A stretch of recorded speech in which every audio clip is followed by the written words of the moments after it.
wish to find a lost city. Salut tout le monde, c'est Xavier, bienvenue sur Watch Mojo Français. Aujourd'hui on se retrouve pour le top 10 des mystères les plus effrayants d'authentiques expéditions. Mr. Uemura is not just climber, he is a hero in Japan. This grainy film records the last time Amelia Earhart and Fred Noonan are ever seen alive. For 300 years, the ice defeated every challenger. Pour cette liste, on va s'intéresser à différentes expéditions qui ont échoué et dont les spécificités du désastre ou la localisation de ceux impliqués restent des mystères non résolus. Est-ce que tu connais une autre expédition échouée qui mérite d'être connue? Parle-nous-en dans les commentaires.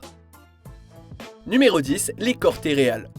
Les Corte-Real étaient une famille d'explorateurs comprenant les frères Gaspar et Miguel et leur père João Vaz. Leur périple était financé par la couronne portugaise et on suppose qu'ils ont atteint plusieurs parties de l'est du Canada, notamment la province de Terre-Neuve. En 1501, Gaspar a entrepris une expédition qui a abouti dans ce qu'on pense être le Labrador. Alors sur place, son groupe d'expédition a capturé des dizaines d'habitants indigènes et les a ramenés au Portugal. Cependant, le bateau à bord duquel était Gaspar s'est perdu pendant le voyage de retour et n'a jamais été retrouvé.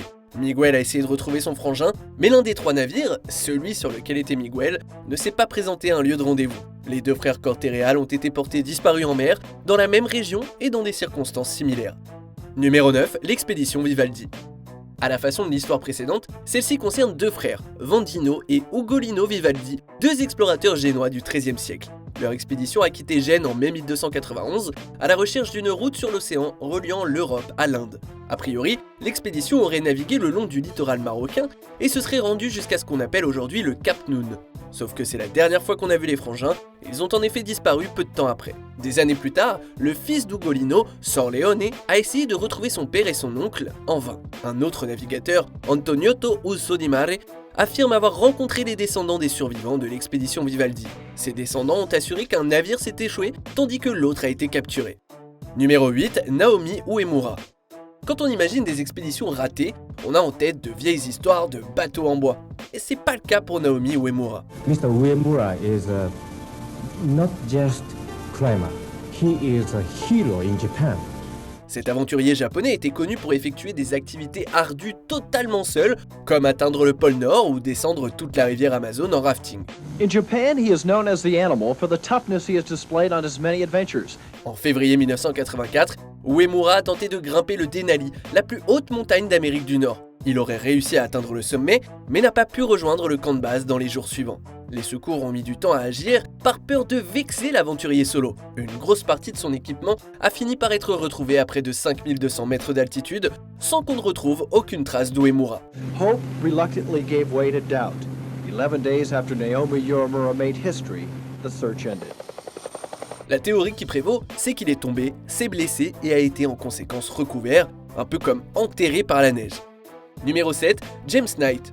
Le passage du Nord-Ouest a coûté la vie à beaucoup de personnes, les plus connus étant sans doute ceux qui ont pris part à la malheureuse expédition Franklin.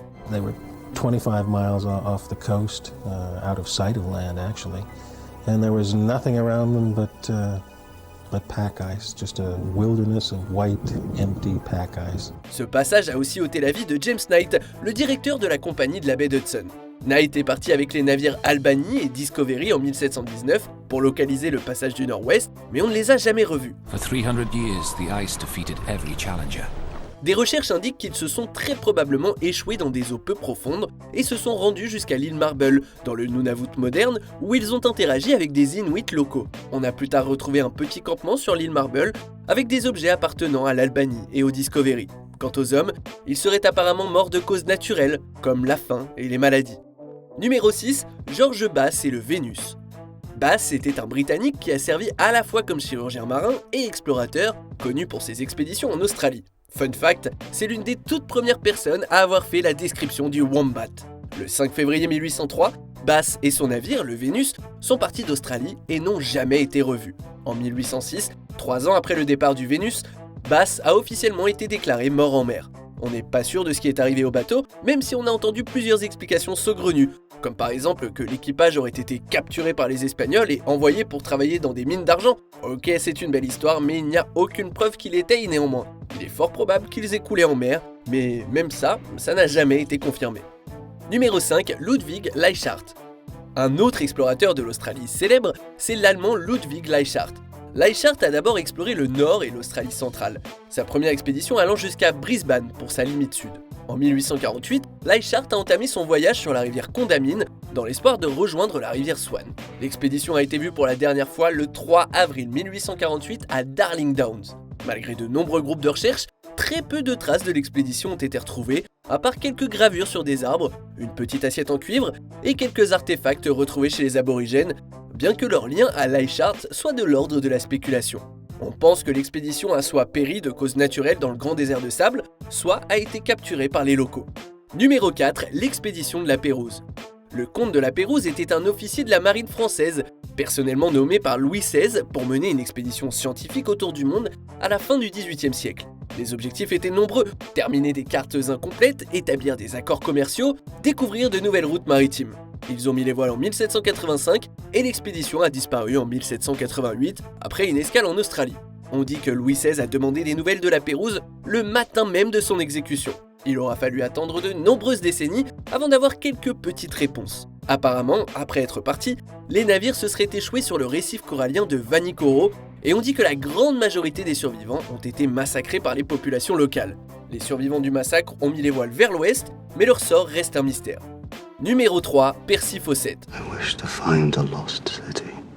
Ceux qui ont lu La Cité perdue de Z, ou ceux qui ont vu le film d'Amazon, connaissent l'histoire captivante de Percy Fawcett. Fawcett était un archéologue britannique qui croyait dur comme fer à l'existence de Z, une soi-disant cité perdue située au fin fond de la jungle brésilienne. En 1925, Fawcett, son fils et un ami de son fils sont partis à la recherche de Z. What did you hope to achieve, dear? I don't know. Leur dernière communication connue date du 29 mai, quand Fawcett a envoyé une lettre à sa femme. De nombreuses théories ont été émises concernant le destin de l'expédition, certains affirmant qu'ils sont morts de causes naturelles dans la forêt, d'autres rejetant la faute sur une tribu locale peu accueillante. Amigos! Amigos! Amigos! Moi j'aime me dire qu'ils ont trouvé une cité perdue, un peu mythique, et qu'ils y ont fini leur vie là-bas. Mais bon, à mon avis, la vérité est bien plus dramatique. Numéro 2, Amelia Earhart. This grainy film records the last time Amelia Earhart and Fred Noonan are ever seen alive. L'histoire d'Amelia Earhart est peut-être le conte d'aviation le plus connu des temps modernes, et il semble que chaque année, on en apprend un peu plus en ce qui concerne son sort. Aujourd'hui connue comme la pilote qui a disparu, au début du XXe siècle, elle était reconnue pour ses nombreux exploits en matière d'aviation. The magnificent thing about Amelia is that in the eyes of the world, she never died. Her fear never witnessed, her failure never recorded. En 1937, le navigateur Fred Noonan et elle ont tenté de faire le tour du globe dans un avion Lockheed modèle 10E Electra, mais ils ont disparu dans les environs d'Hawaï. Not a trace of wreckage was found floating. There was no mayday call, there was no distress call. For 70 years, investigators have been trying to solve the Earhart enigma. Un nombre incalculable de théories ont vu le jour quant à leur destin, dont une qui dit qu'ils ont vécu façon seul au monde sur l'île Gartner, ou encore qu'ils ont été capturés par les Japonais. Malheureusement, la vérité est certainement plus banale, ils ont manqué de carburant et se sont écrasés dans le Pacifique. Avant de dévoiler notre vainqueur, voici quelques mentions honorables. Richard Halliburton. Il a disparu en tentant de traverser le Pacifique à bord du Sea Dragon.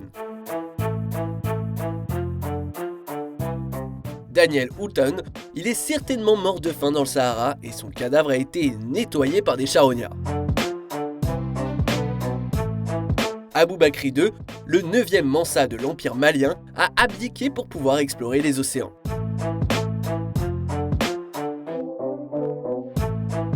Peng Jiamu, un explorateur chinois qui s'est sans doute déshydraté dans le désert du Lobe Nord. George Mallory, un célèbre grimpeur disparu sur l'Everest pendant 75 ans avant que son corps n'y soit retrouvé en 1999. And I looked over to my right and all of a sudden I saw a patch of white that wasn't rock and it wasn't snow. And all of a sudden, I'm going to go look over here. And as I started traversing closer to this, I saw what appeared to be the lower part of a leg. On arrive presque à la fin. Nous publions de nouvelles vidéos chaque jour, alors avant de continuer, abonne-toi et active la petite cloche et les notifications sur téléphone pour ne rien rater. Numéro 1, l'affaire du col Dyatlov. L'affaire du col Dyatlov a fait tellement de bruit qu'à côté, la disparition d'Amelia Earhart, c'est nada en ce qui concerne les théories du complot. L'histoire en gros, c'est que 9 randonneurs russes sont morts sur la pente du Kolat-Syakhl à la fin des années 50, laissant derrière eux quelques preuves mystérieuses.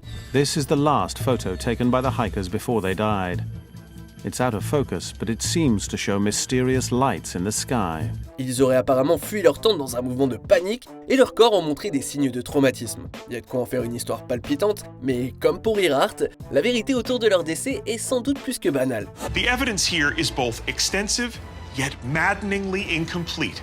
And until we fill in the gaps, the case cannot be fully closed. Et cette vérité, ça serait qu'une avalanche les a obligés à prendre leurs jambes à leur cou, qu'à cause de l'obscurité, ils se sont perdus et qu'ils sont morts de fatigue et d'hypothermie. Quant aux organes manquants, rien de plus que des animaux affamés qui ont eu la chance de tomber sur leur corps.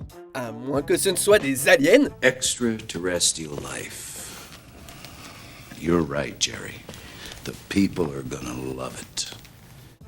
Tu es d'accord avec notre sélection ? Dis-le nous en commentaire et check cette autre super vidéo de WatchMojo français.